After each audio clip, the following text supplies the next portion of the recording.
मैंने शादी की रात शौहर को अपने करीब नहीं आने दिया क्योंकि मैं किसी और को प्यार करती थी। मैंने शौहर को बता दिया। वो पिंटू सा था। मेरी बात सुनकर उसके होश उड़ गए और वो कुछ ना बोला और जायनमाज बिछाकर सारों कितार रोने लगा। मुझे उस पर जरा भी तरस ना आया और मैं सो गई। एक दिन उसने मेरे हाथ में कुछ कागजात थमा दिए और कहा, इसको सुबह खोलना। सुबह जब उठी तो वो कागजात देखी तो मेरी जान निकल गई, मेरी चीखें निकल गई, क्योंकि उसमें अपनी शादी होते ही मैं गांव में 10 घंटे बस का सफर करके पहुंची थी। दुल्हन बने रुखसत होते ही मुझे बस का सफर करना पड़ा। पूरा सफर मैंने खामोशी से किया था। गांव में अपने ससुराली घर पहुंचकर मुझे मेरे कमरे में बिठा दिया गया। मैं एक पढ़ी लिखी बीए पास लड़की थी और मेरे वालिदैन ने मेरी मर्जी के खिलाफ मेरी शादी एक गांव के किसान से कर दी। मैं अपनी किस्मत पर फूट फूट कर ना रोती तो और क्या करती। मेरे दिल में कोई उमंग नहीं थी, बस अफसोस था, तकलीफ थी, आंसू थे, गम था। जब मेरा शौहर गुलाम मोहम्मद मेरे कमरे में आया तो मेरे चेहरे पर हद दर्जा नागवारी सी छा गई थी। मैंने उस पर एक उचटती नजर डालकर हटा दी। सफेद शलवार कमीज पहने, उस पर बड़ी बड़ी मूछें, बिल्कुल पेंडू सा लग रहा था। मुस्कुराने से उसकी बत्तीसी पूरी नजर आ रही थी। मेरे पास आकर बैठ गया। कुछ देर मुझे बड़ी महवियत से देखने लगा। मुझे उसका यूं देखना भी बुरा सा लग रहा था। वो मुझे एक आंख नहीं भा रहा था। मुझसे कहने लगा, मैं बहुत खुश नसीब हूँ जो मुझे तुम जैसी प्यारी और पढ़ी लिखी बीवी मिली है। मैंने उसकी बात सुनकर एक तीखी नजर उस पर डाली और कहा, और मैं बहुत बदकिस्मत हूँ जो मुझे एक जाहिल, गवार और पेंडू शौहर मिला है। मेरी बात सुनकर उसके चेहरे की रंगत बदल गई थी। कुछ वो था भी जरा सा सांवला, उसके आगे की 2 दांत भी जरा से बाहर को दिखाई देते थे। वो शायद मुझसे इस किस्म की खरी बात की तवक्को नहीं रखता था। मेरे अंदर तो पहले से जहर सा भरा हुआ था। मेरे माँ बाप ने मेरे लाख मना करने पर भी मेरे खालाजाद से मेरी शादी कर दी, जो गांव में किसान था। वालिदैन का कहना था कि लड़का शरीफ और नेक है, कमाता भी अच्छा है, तुम खुश रहोगी। लेकिन क्या खुशी का दारो मदार अच्छे, नेक और कमाऊ तक होता है? क्या मेरे दिल की खुशी कोई अहमियत नहीं रखती थी? मेरे अंदर मनफी सोचों का यलगार सब भरा पड़ा था। ऐसी जलन थी मेरे अंदर कि मेरा लहजा, मेरे लफ्ज मेरे इख्तियार में नहीं थे। मेरा जी चाह रहा था गुलाम मोहम्मद पर अपने अंदर की सारी भड़ास निकाल दूं। मेरी बात सुनकर वो मुझे हैरत से तके जा रहा था। फिर कहने लगा, क्या बात है सारा, क्या खाला ने तुम्हें शादी की चीजें मर्जी से नहीं लेने दी? उसे लगा कि जैसे बचपन में मेरी वालदा मुझे मेरी पसंद से चीजें लेने के बजाय मुझ पर अपनी पसंद मुसल्लत करती थी और मैं बाद में अपना गुबार सबके साथ निकालती थी। अब भी ऐसा ही कुछ हुआ है। मैंने सख्त तेवर अपना लिए। अगर चीजों की होती तो मैं बर्दाश्त कर लेती। पहले जाकर आईने में अपनी शक्ल देखो। क्या तुम इस काबिल हो कि मैं तुम्हारे साथ जिंदगी गुजार सकूं? ना तुम्हारे पास अच्छी शक्ल सूरत है, ना ही आला तालीम। मेरे घर वालों ने मेरी जिंदगी बर्बाद कर दी है। अब बात मेरे ज़ब्त से बाहर की थी। मैं रोने लगी। वो चुप सा हो गया। उसका चेहरा बुझ सा गया था। मैंने रोते हुए कहा कि मैं किसी और से मोहब्बत करती हूँ, मैं तुम्हारे साथ नहीं रह सकती। मेरी ये बात सुनकर वो ताज्जुब से मेरे पास से उठकर खड़ा हो गया। कहने लगा, ज़ारा ये क्या कह रही हो? होश में तो हो? मैंने कहा, इसमें हैरान होने वाली क्या बात है? जिससे मैं मोहब्बत करती हूँ वो तुमसे 1000 दर्जे अच्छा है, खूबसूरत है, पढ़ा लिखा है। ये सुनकर वो नम आंखें लिए वॉशरूम में चला गया। और ये सच था, मैं एक लड़के की मोहब्बत में मुब्तला थी जिससे मेरी दोस्ती कॉलेज आते जाते बस स्टॉप पर हुई थी। वो यूनिवर्सिटी में पढ़ता था। वहीं से पहले हमारी नजरों का तबादला हुआ, उसके बाद फोन नंबर दिया। बाकी की मोहब्बत फोन पर परवान चढ़ी थी। मैं अब भी अपनी किस्मत को रो रही थी। जब गुलाम मोहम्मद वॉशरूम से बाहर आया, आंखें मुतर्रम सी थी, चेहरा पानी से गीला था, शायद रोकर बाहर आया था। उसने मुझसे नजरें हटा ली और सामने रखे जाए नमाज को बिछाकर नमाज पढ़ने लगा। नवाफिल के बाद फूट फूट कर रोने लगा। मैं अपने कपड़े तब्दील करने वॉशरूम चली गई। जब मैं सादा लिबास में बाहर आई तो वो जमीन पर चादर बिछाई, तकिया रखे लेट चुका था। मैंने भी शुक्र किया था। मैं बेड पर लेट कर सो गई। बहुत से दिन गुजर गए। ना मैंने गुलाम अली से कोई बात की थी, ना ही उसने मुझसे। वो सुबह होते ही खेतों में चला जाता। शाम को थक हार कर पहुंचता। उसके मट्टी और खाद से गंदे कपड़े और चेहरे पर बहते पसीने को देखकर मेरा जी उबने लगता। मैं उसे बड़ी हकारत से देखकर मुंह फेर लेती। मेरे चेहरे की नागवारी भांपकर वो कमरे में चला जाता। नहा धोकर वापस आता। मेरी मजबूरी थी कि सबके सामने मुझे उसके साथ खाना खाना पड़ता था। हमारे ससुराल में ये रिवाज था कि मियाँ बीवी एक प्लेट में खाना खाएं। गुलाम मोहम्मद के साथ एक प्लेट में खाना खाना भी मुझे एक बड़ी आजमाइश लगता था। चंद दिन तो मैं आधी रोटी खाकर ही उठ जाती। गुलाम मोहम्मद शायद मेरी नागवारी समझ गया था। मैं पेट भरकर खाना खा सकूं, इसलिए वो आधी रोटी खाकर उठ जाता। मुझे इससे कोई गर्ज नहीं थी कि वो सुबह का गया शाम को लौटता है, भूखा प्यासा गर्मी में अपना खून पसीना एक करके वापस लौटता है, और रोटी भी उसे पेट की नसीब नहीं होती। मुझे तो बस अपनी अधूरी रह जाने वाली ख्वाहिशात पर हर वक्त कलक रहने लगा था। मुझे बार बार अजहर का ख्याल आने लगा। मेरे पास जो फोन था वो भी मेरी वालिदा ने वापस ले लिया था, और यहाँ बहू बेटियों को फोन रखने का रिवाज नहीं था। जब मुझसे रहा नहीं गया तो मैं सारे लिहाज तर्क करके गुलाम मोहम्मद से मैंने कहा कि वो मुझे अपना फोन दे, मुझे अजहर से बात करनी है। मेरी बात सुनकर वो मुझे ताज्जुब से देखने लगा, लेकिन मेरी बेशर्मी उरूज पर थी। मैंने उसके हाथ से फोन छीनकर अजहर का नंबर मिलाया और बातचीत शुरू कर दी। अजहर भी मेरी वजह से बेहद परेशान था। मैंने उसे रो रो कर खुद पर होने वाली ज्यादती का जिक्र किया जो मेरे वालिदैन ने मुझ पर की थी। गुलाम मोहम्मद की मौजूदगी का भी मुझे कोई पास न था। वो खामोशी से चादर जमीन पर बिछाए लेट गया। मैं काफी देर अजहर से बात करती रही। फिर तो मैंने तमाशा ही पकड़ लिया। रोज मैं गुलाम मोहम्मद से फोन लेती और अजहर से बातें करती। अजहर मुझे अब भी अपनाने को तैयार था। एक बार फोन के सिग्नल बार बार ड्रॉप हो रहे थे। गुलाम मोहम्मद सो चुका था। मैं कमरे से निकलकर सहन में आ गई ताकि मैं अजहर से बात कर सकूं। सहन में हमारे घर कोई नहीं सोता था, सब अपने कमरे में ही थे। मैं सहन में खड़ी होकर अजहर से बात करने लगी, लेकिन यकदम मुझसे किसी ने फोन छीन लिया। मैंने बर्जस्ता देखा तो मेरा देवर मुझे गुस्से से देख रहा था। कहने लगा, बेशरम औरत, तुमने क्या गैरत बेच खाई है? शौहर के होते हुए यार पाल रखे हैं। न जाने वो कब से मेरी बातें सुन रहा था। वो जिस कदर बुलंद लहजे में बोल रहा था, आहिस्ता आहिस्ता सब लोग सहन में जमा हो चुके थे। गुलाम मोहम्मद भी आंखें मलता हुआ सहन में आ गया। क्या बात है, तुमने क्या शोर मचा रखा है? गुलाम मोहम्मद ने मेरे देवर को सख्त लहजे में कहा। मेरे देवर ने सबके सामने मेरी पोल खोल दी। सभी मुझे देखकर हैरान थे। मुझे लगा अब तो मुझे घर से निकाल ही देंगे। अच्छा है, मैं वापस अपने घर लौट जाऊंगी और फिर अजहर से शादी कर लूंगी। लेकिन गुलाम मोहम्मद ने सबके सामने मेरे देवर को झूठा कर दिया। कहने लगा, मुझे अपनी बीवी के किरदार पर भरोसा है। वो अपनी किसी सहेली से बात करती है और मेरी इजाजत से करती है। खबरदार जो किसी ने मेरी बीवी पर शक किया या उसके पाकीज़ा किरदार पर उंगली भी उठाई तो। चंद जुमलों में ही सबको वो समझा चुका था। बात वहीं खत्म हो गई, लेकिन मुझे इस पर और भी गुस्सा आने लगा। मैं कमरे में आकर उससे झगड़ने लगी। मैंने कहा, तुम होते कौन हो मेरे बारे में ये कहने वाले? अच्छा खासा मेरा रास्ता साफ हो रहा था। तुम अपने भाई की बात पर एतबार करके मुझ पर इल्जाम लगाकर मुझे निकाल सकते थे। तुम जानते हो कि मैं किससे बात करती हूँ। मैं यहाँ से वापस चली जाती। मेरे माँ बाप को मजबूरन मेरी शादी अजहर से करवानी पड़ती, लेकिन तुम्हारी इन बातों ने मेरी राहें बंद कर दी। तुम मेरा पीछा छोड़ क्यों नहीं देते? मेरी बात उसने खामोशी से सुनी। मैं गुस्से से उसे कह रही थी। वो कहने लगा कि अगर तुम मेरे साथ नहीं रहना चाहती तब भी मैं तुम्हारे किरदार पर गलत बात बर्दाश्त नहीं कर सकता। तुम्हारी और तुम्हारे माँ बाप की इज्जत मेरी इज्जत है। मैं सारे इल्जाम खुद पर लेकर तुम्हें छोड़ दूंगा ताकि तुम पर कोई उंगली ना उठा सके।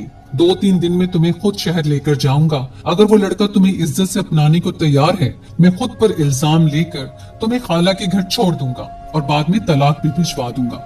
गुलाम मोहम्मद की बात सुनकर पहली बार मैं लाजवाब हुई थी। वो कम तालीम याफ्ता था, अनपढ़ था, बिल्कुल अंगूठा छाप था, लेकिन इज्जत गैरत का मतलब अच्छी तरह से जानता था। न जाने क्यों मेरे दिल में उसके लिए जज्बात कुछ बदलने लगे थे, लेकिन मैंने अपने आप को झटका और अजहर को सारी बात बता दी। वो तो सुनकर खुश हो गया। कहने लगा, तुम शहर में आ जाओ और अपने कजन से तलाक ले लो। हम पहले कोर्ट मैरिज करेंगे, तुम मेरे पास ही रहना। बाद में तुम्हारे माँ बाप हमें अपनाने के लिए मजबूर हो जाएंगे। मैंने हामी भर ली। चंद दिन बाद ही मैं गुलाम मोहम्मद के साथ चली गई। अजहर के बताए हुए पते पर पहुंचकर मैंने गुलाम मोहम्मद से कहा कि अब तुम जाओ, मुझे तलाक भी दे दो। उसके बाद तुम्हारा मुझसे कोई वास्ता नहीं।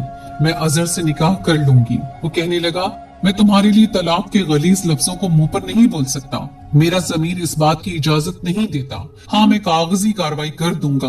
कल तक इसी पते में तुम्हें तलाक भी दूंगा। ये कहकर वो चला गया। मैंने दरवाजा खटखटाया। दरवाजा अजहर ने ही खोला था। मुझे देखकर मुस्कुराने लगा।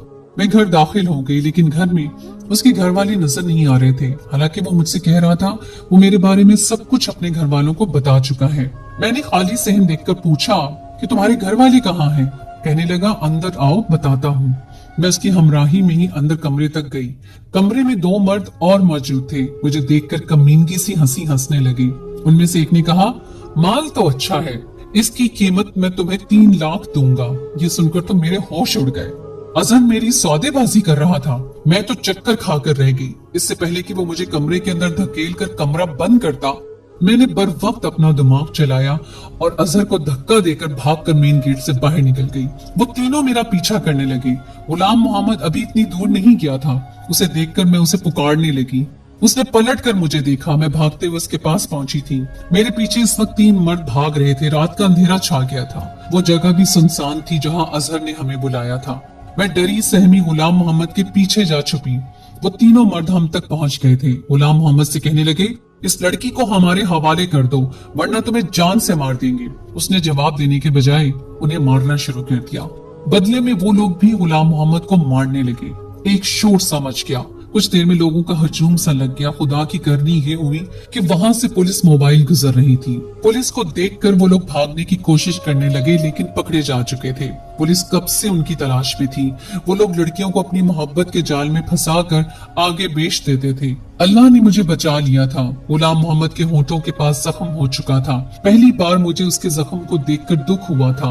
वो मुझे खामोशी से बस स्टॉप तक ले गया। मैं उसके सामने नजरें उठाने के काबिल नहीं रही थी।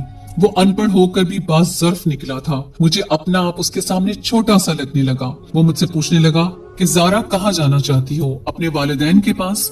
मैंने कहा, मुझे आपके साथ जाना है। मेरी बात सुनकर उसने मुझे बड़ी हैरत से देखा था। मैं उसके ज़र्फ के सामने रेजा रेजा सी होकर रह गई थी। मेरे माँ बाप ने मेरे लिए हीरा चुना था। बस मैं ही अपनी कमकली से कांच की चमक देखकर अपने हाथ जख्मी करने चली थी, लेकिन बर वक्त बच गई। गुलाम मोहम्मद ने मुझसे दूसरा कोई सवाल नहीं पूछा और मुझे गांव ले गया। मैंने गुलाम मोहम्मद का जख्म देखकर फिक्रमंदी से पूछा कि गुलाम मोहम्मद तुम्हें हुआ क्या है? वो कहने लगा, बस से उतरते हुए गिर गया था इसलिए चोट लग गई। मैं अपने अंदर बहुत शर्मिंदा सी होकर रह गई थी। मैंने अपने शौहर का बज़ाहिर देखकर उसे क्या कुछ नहीं सुनाया था, लेकिन उसने मेरे साथ अब तक भलाई ही की थी। 2 दिन तो मैं उसे नजर नहीं मिला पाई। अपने अंदर खुद को लानत मलामत करती रही। वो अब भी आधी रोटी खाकर मेरे पास से उठने लगा तो मैंने उसे रोक लिया। मैंने कहा, आप खाना ठीक से क्यों नहीं खाते? रोज आधी रोटी खाकर उठ जाते हो। मेरी बात पर गुलाम मोहम्मद ने मुझे हैरत से देखा था, फिर उठकर नहीं गया, चुपचाप खाना खाने लगा। अब मैं ख्याल रखने लगी थी। अंदर से तो मैं टूट चुकी थी, इसलिए अपने शौहर के सामने झुककर अपनी गलती का एतराफ करना मुझे मुश्किल लग रहा था। मैं चाहती थी कि वो मुझे खुद से माफ कर दे, लेकिन वो चुप था। रात को देर कमरे में आता और जमीन पर चादर बिछाकर लेट जाता। एक दिन मैंने अपनी सारी हिम्मत मजतमा करके उसके सामने बैठ गई। मैंने कहा, गुलाम मोहम्मद मुझे माफ कर दे, मैंने आपको समझने में गलती कर दी। हीरा छोड़कर मैं कांच का सौदा करने चली थी। मैं रोते हुए अपनी गलती का एतराफ कर रही थी, लेकिन वो अब भी खामोश था। कुछ नहीं बोला, ना ही मुझे चुप करवाया। अपना तकिया उठाकर जमीन पर सोने लगा। मैंने कहा, आपकी जगह यहाँ नहीं है, आप ऊपर सो जाएं। मैं जानती हूँ कि मेरी गलती छोटी नहीं है, बहुत बड़ी है। मैंने आपका बहुत दिल दुखाया है, लेकिन आपने अभी तक अपना आला ज़र्फ ही मुझे दिखाया है। हो सके तो मुझे माफ कर देना। मुझे लगा अब वो जरूर मेरी कोताही को माफ करके मुझे सीने से लगा लेगा, लेकिन वो न जाने क्यों मुझे टिकटिकी बांधे देख रहा था। उसकी चुप मुझसे सही नहीं जा रही थी। मैंने कहा, गुलाम मोहम्मद कुछ तो कहें, आप चुप क्यों हैं? मुझे डांट ले, अपना गुस्सा मुझ पर निकाल ले, मुझे माफ कर दे। मैं उसकी मिन्नत समाजत पर उतर आई थी, लेकिन उसकी चुप हनूस थी, वो नहीं टूटी। हमारी शादी को 6 माह बीत गए थे। शादी के बाद जो चुप का कुफल गुलाम मोहम्मद ने अपने होंठों पर लगाया, वो मेरी मिन्नत समाजत और रोना धोना भी ना खोल सका। वो मुझे खाली आंखों से देख रहा था। चुपचाप लेट गया। सुबह चंद कागजात मेरे हाथ में थमा दिए। मुझ पर तो गोया आसमान गिर पड़ा था। मैं तड़प तड़प कर रोने लगी, कहने लगी, गुलाम मोहम्मद मुझे तलाक मत दो। मैं उसके सामने रोने बिलखने लगी, कहने लगा, तुम पढ़ी लिखी हो, इसे पढ़कर साइन कर देना। ये कहकर कमरे से बाहर निकल गया। मुझे नहीं मालूम था कि मर्द के दिल से उतर जाने के बाद औरत अपनी गलती पर जितनी चाहे माफी मांग ले, उसे वो इज्जत फिर से नहीं मिलती। या शायद मर्द सब कुछ सह लेता है, बस दूसरा मर्द बर्दाश्त नहीं कर सकता। मैं वो कागजात को हाथ में लेकर फूट फूट कर रोती रही। मेरी इतनी हिम्मत ना हुई वो कागज पढ़ूं। मैंने सोच लिया था कि रात को गुलाम मोहम्मद के पांव पड़कर माफी मांग लूंगी, लेकिन तलाक नहीं लूंगी। रात को जब वो कमरे में आया, तो मैं उसके पांव में बैठ गई, गिड़गिड़ाकर उससे माफी मांगने लगी। उसने मुझे दोनों बाजुओं से पकड़कर खड़ा किया, कहने लगा, तुम कागज पढ़ लेती तो यूं ना रोती, वो तलाकनामा नहीं है। फिर दराज से निकालकर मुझे कागज पकड़ा दिए। मैंने आंसू पोंछकर जब कागज देखे तो वो जमीन के कागजात थे, जहां वो हल चलाता था। अपने हिस्से की सारी जमीन वो मेरे नाम कर रहा था। मैंने हैरत भरी नजरों से देखा कि वो अपना सब कुछ मुझे क्यों सौंप रहा है। मैंने कहा, गुलाम मोहम्मद ये सब मेरे नाम क्यों कर रहे हैं? कहने लगा, इसलिए कि तुम मेरी बीवी हो। मैं कल शहर जा रहा हूँ, कुछ दिन के बाद लौटूंगा।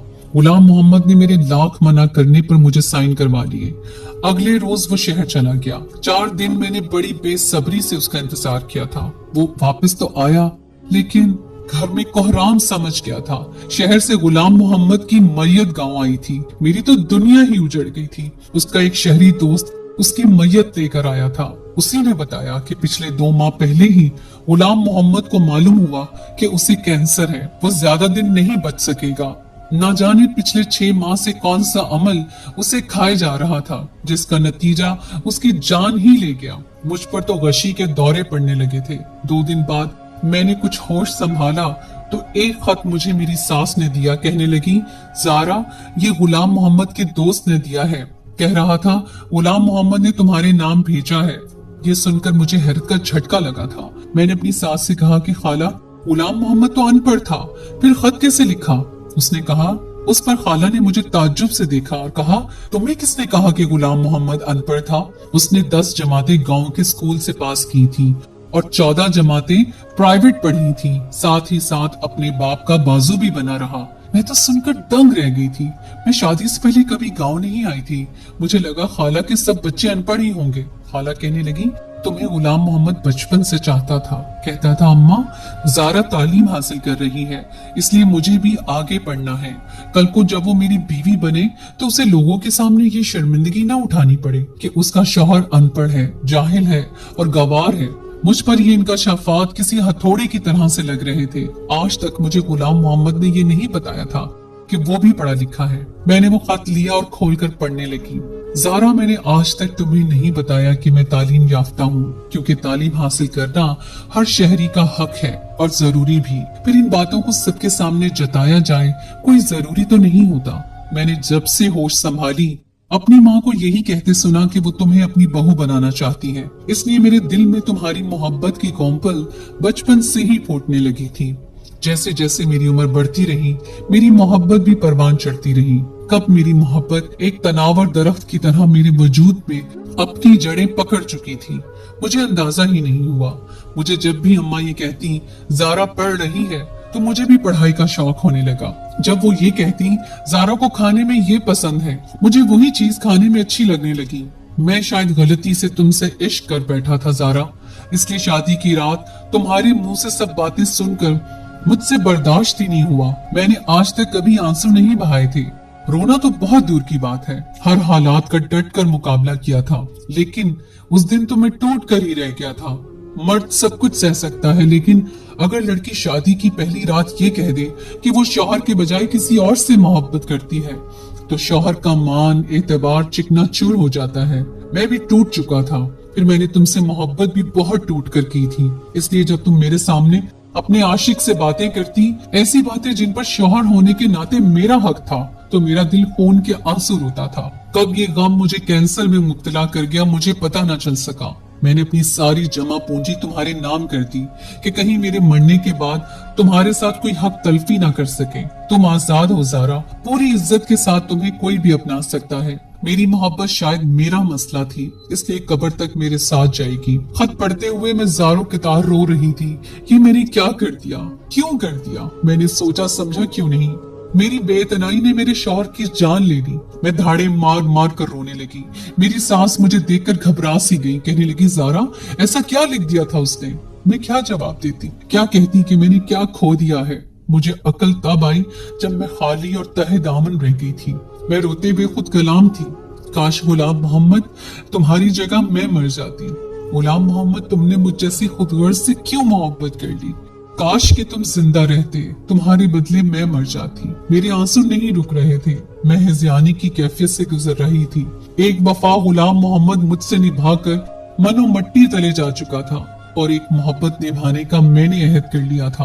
आज मेरी उम्र 50 साल हो चुकी है और मैं अब भी गुलाम मोहम्मद की बेवा हूँ। मैंने अपने शौहर से मोहब्बत उसके मरने के बाद की थी, जो इस उम्र में पहुंचकर एक तनावर दरख्त की शक्ल इख्तियार कर चुकी है। उसकी मोहब्बत की जड़ें मुझे अंदर मजबूती से जड़ें पकड़ चुकी हैं। मैं बीमार रहने लगी हूँ। मुझे अभी यही लगता है गुलाम मोहम्मद को मरे हुए बस चंद घंटे ही हुए हैं। अभी मैंने उसका खत पढ़कर रखा है। मेरे लिए मेरे अंदर की दुनिया थक सी गई है।